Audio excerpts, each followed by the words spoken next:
Hello everyone. Wala pa yung kasama ko. Ito. Kain muna tayo ng prutas. Bayabas. Tawag dito sa amin, bayabas. Guava. Guava fruit. Yan, para hindi tayo mainip sa paghihintay. Kain muna tayo. Kapipitas lang nito. No need to wash. Di na to hugasan. Ganyan lang. Dito. Sa damit.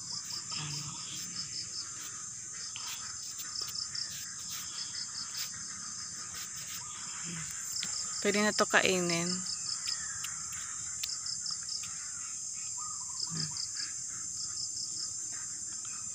Remove lang natin ta.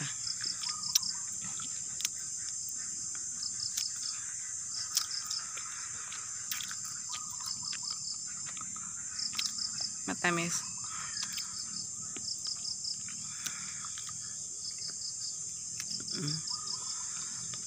May mga bayabas din na malalaki. Ito, maliliit lang yung bunga nito.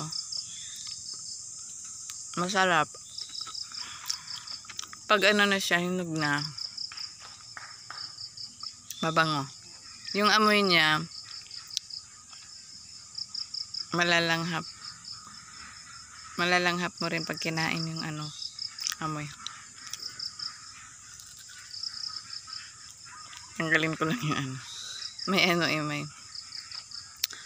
may sira sa balat, baka may uod.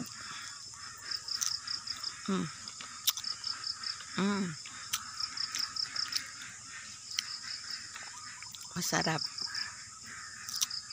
Masarap talaga kapag hinog na. Compare sa hindi pa hinog, medyo pait-pait konti kapag Tsaka medyo matigas-tigas pa yung balat pag di pa ganong hinog. Pero pag ito, yung ganito, yellow-green lang. Malambot na yung balat.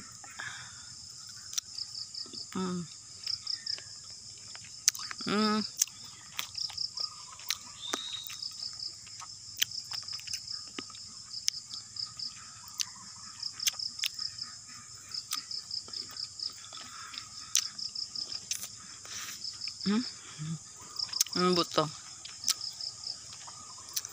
Minsan kinakain ko yung buto. Minsan hindi.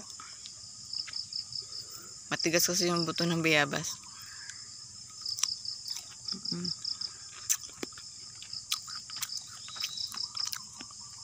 Ang ganda sana pag makapal-kapal medyo yung niya, laman. May mga bayabas na medyo makapal-kapal yung laman. Ito hindi gaanong makapal yung laman. Tanggalin natin yung buto. Babagsak natin sa lupa para tumubo naman.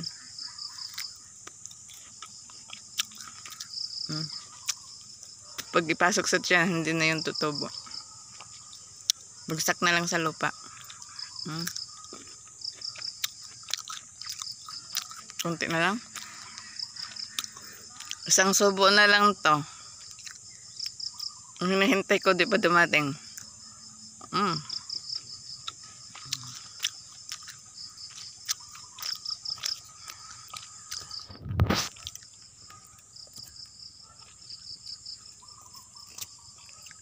Tapos na. Thank you for watching. Thank you for sharing your video.